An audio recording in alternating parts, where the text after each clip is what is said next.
All right, guys, the November 5th general election is almost here.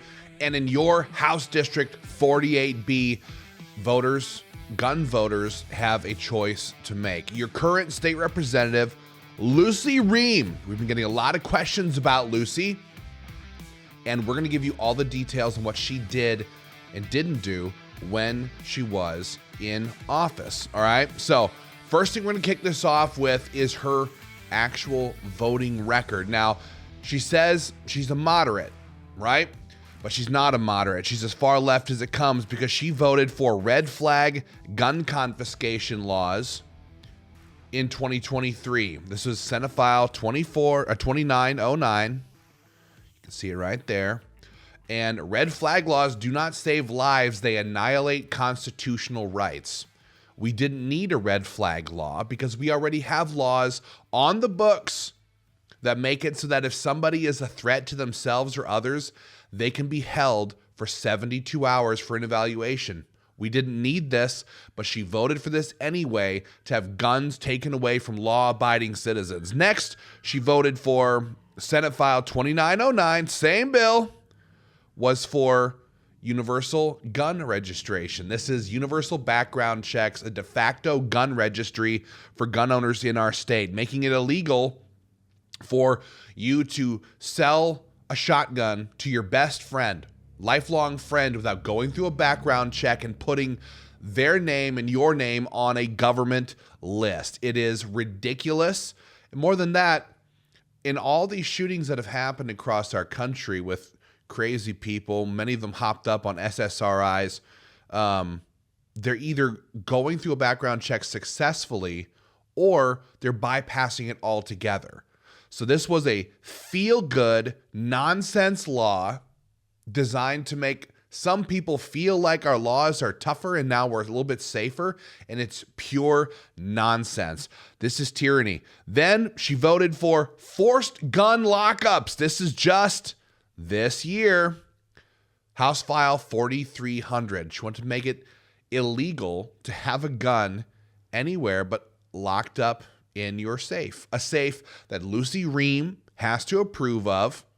And of course, these are all statewide laws. It doesn't matter if you live out in the boonies. Doesn't matter if you're a 60-year-old bachelor living up in the Iron Range with neighbors miles away. Doesn't matter. Lucy Rehm decides that you need to do what she says and lock all of your guns in a safe, regardless of whether you like it or not. Now, that bill got shut down because Democrats in the Senate said that the bill was unenforceable, ridiculous, and that the voters in their district have common sense and don't need to be forced to live underneath a law that can't be enforced anyway.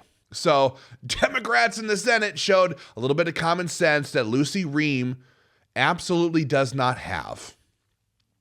And so if she goes back up there, she wants to go back up there for another 2 years, she will be an absolute yes vote on the AR-15 ban, but it's not an AR-15 ban.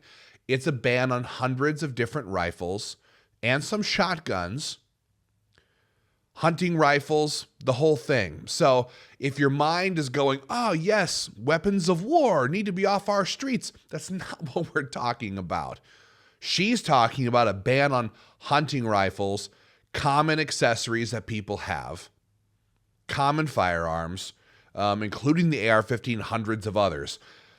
That's the top priority of the radical left up there, and she'll be a yes vote on this legislation.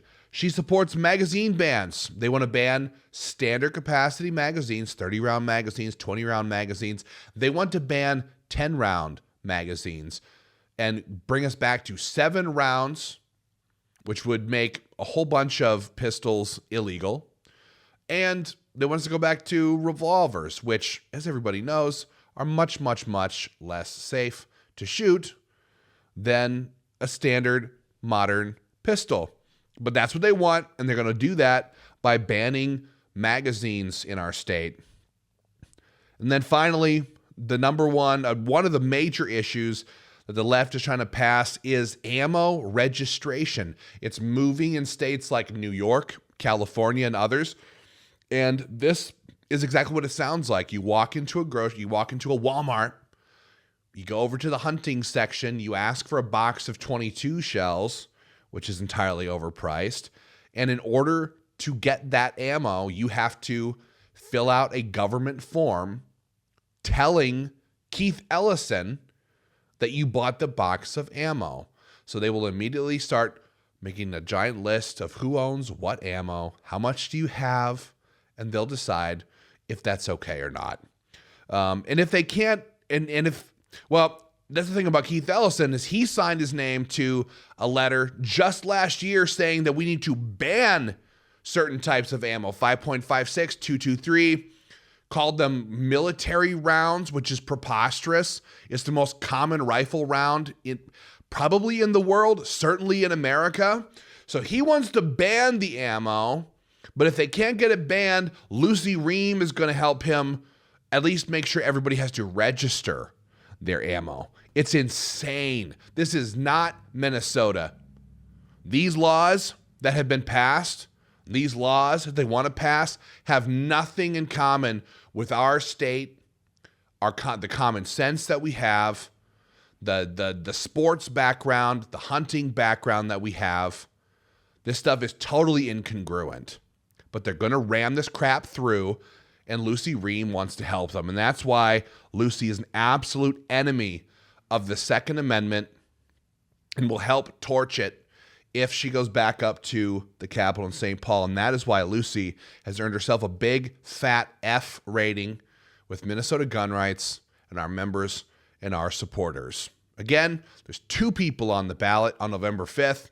We ask that whether you do early voting or do voting the day of, all I ask that you bring your friends, your family, everybody who lives kind of in that Chanhassen area, as you bring them out, you vote pro-gun. Protect our Second Amendment. Protect our right to protect ourselves, because these are not safe times, and everybody should have the right to defend their lives and the lives of their loved ones. Go out, vote pro-gun.